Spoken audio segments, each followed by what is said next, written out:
It's like I could speak for 3 hours about the actual social consequences of this tool called money, and how it divides us, separates us from the earth. And the whole separation from the earth, this is going to kind of, I don't know how far to bring this today. I probably could speak for another 4 hours about the thought behind this, but there's this delusion that we're separate from the earth, that we're separate from each other. And it sounds like a quite hippie thing that we're all one, but it's actually in physics terms, it's not actually. We are actually all one. If I asked you guys today, for example, do you think your heart and your lungs are part of you? Yeah, you'd all probably say, yeah, my heart and my lungs are part of me, right? What if I asked you is the bacteria in your gut, which is a separate entity in itself, is that part of you? And some people will go, yeah, it's part of me, but it's not part of me. What if I asked you, is the water you're about to consume in 15 minutes part of you? And because men are 60% water, women are 55 or something, it's a large part of you. You go, yeah, I can see why that's going to become part of me. And then I see the further deep you go, and you realise that actually it's just a transformation. The whole thing is just a transformation, and it's from this deluded self of sense that we destroy the planet.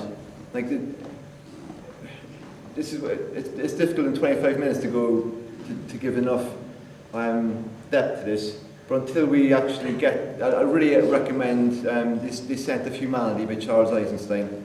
Probably the most life-changing book you'll ever read.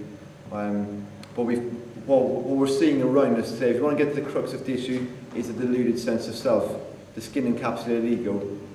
And we really need to get back to seeing ourselves as being completely interconnected with everything. And we are everything. We're not separate. What we do to the earth and what we do to each other, we do to ourselves. And until we actually start living ecologically, start treating the earth as a beautiful thing and get back to a beautiful way of living, then we're abusing ourselves. And why would any of us want to abuse ourselves? What we do to people in Iraq so that we can fuel our lifestyles today is just horrific. I've met Iraqi refugees. Before I'd done my year without money, I was doing a year without oil. And I started from a conversation with a couple of Iraqi refugees who'd lost, so many members of their family, and I seen their eyes well up, and it's even quite emotional for me to even think about them, because I know how much pain they were holding over it, and from that moment on, I realised that I couldn't be complicit in that system anymore. It really isn't good enough anymore. It just isn't good enough. The way we're living right now, it's not fair.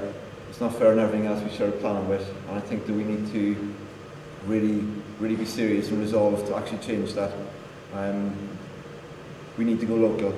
That's the end of it for me. It's not 5% local, not 10% local. We need to go local.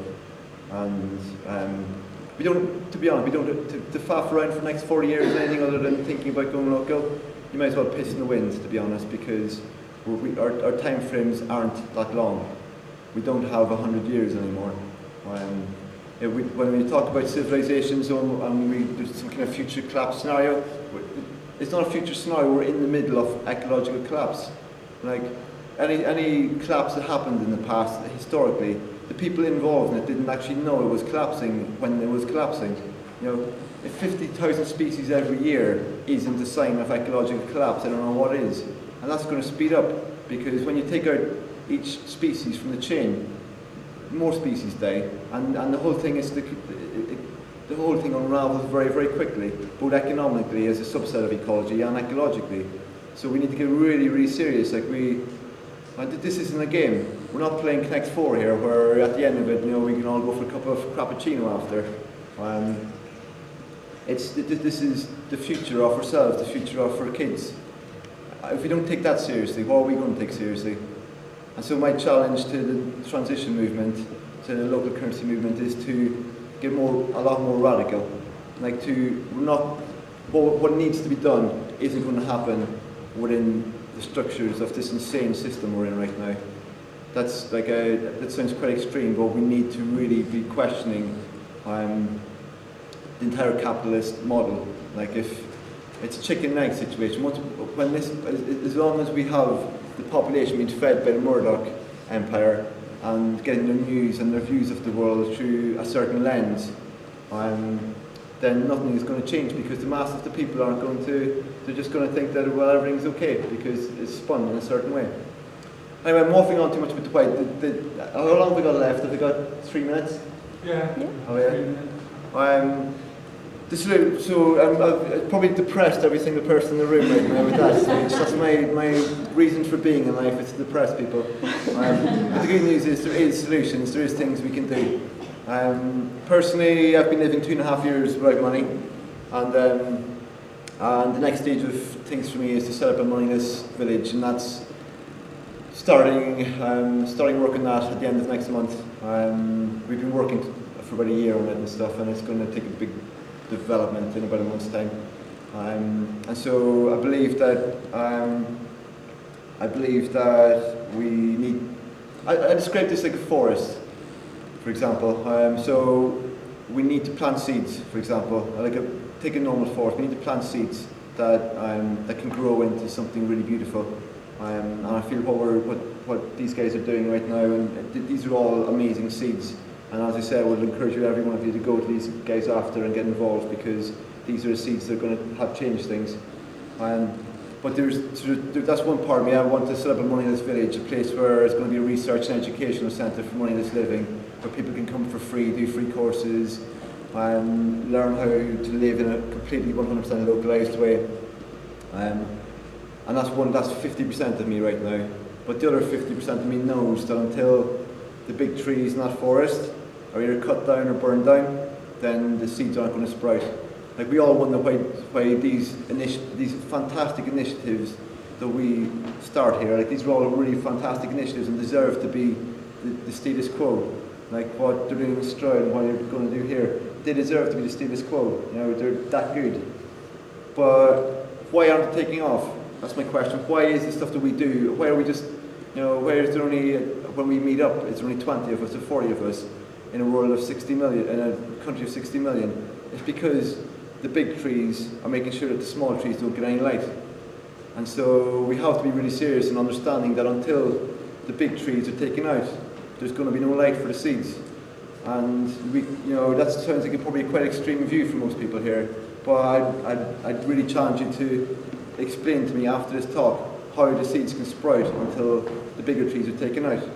And we believe, and that sounds like I'm promoting violence and stuff, and promoting like that we should take out things and stuff, and you can perceive it as that, but that's based on the illusion that we're not living incredibly violently right now. Our entire lifestyles are based on violence. Just because we subcontract that to somebody else to do it for us doesn't mean that we're not complicit in it.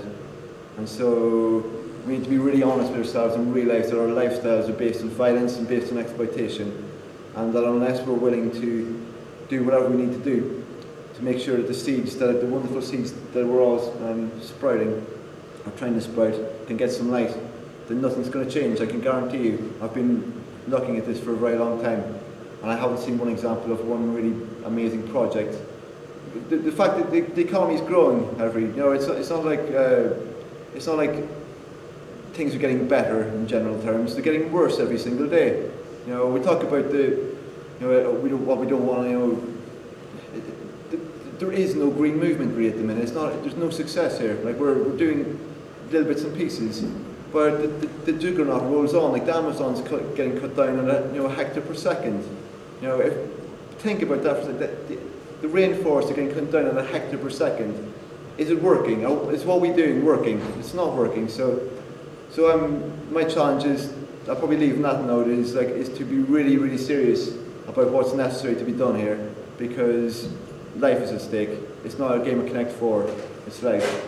And so I want to promote life for everything, not just white human beings. Thank you.